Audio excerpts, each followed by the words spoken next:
Ruby Rivera, your neighborhood reporter. It started with a walkout by Filipino farm workers in Delano, but would later change the course of farm worker history. I'm Ruby Rivera, your neighborhood reporter, and as the community prepares to celebrate this historic event, we sit down with one man who lived through it. Filipinos weren't normally the type of people to go into anything like this.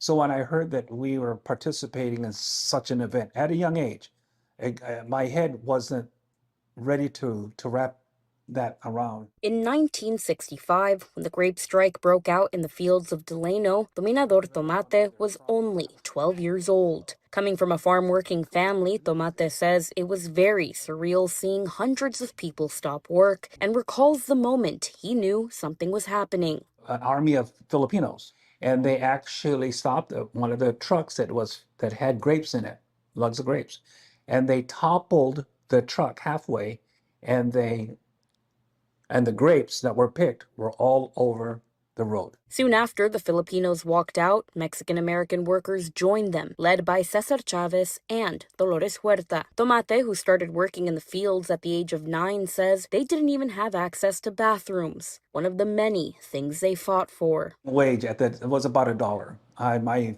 When I started working, because I was 9 years old, which there's no way you can do that now, I was paid 75 cents an hour. We didn't have that 10 or 15-minute breaks. So we asked for breaks.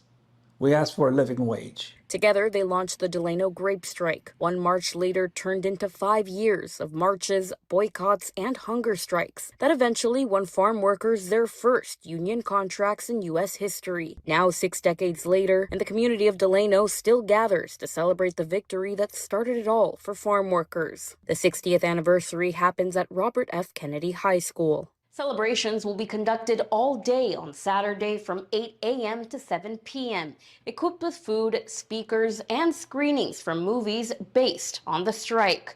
For 23 ABC News at Abagnani Village, I'm Ruby Rivera, your neighborhood reporter.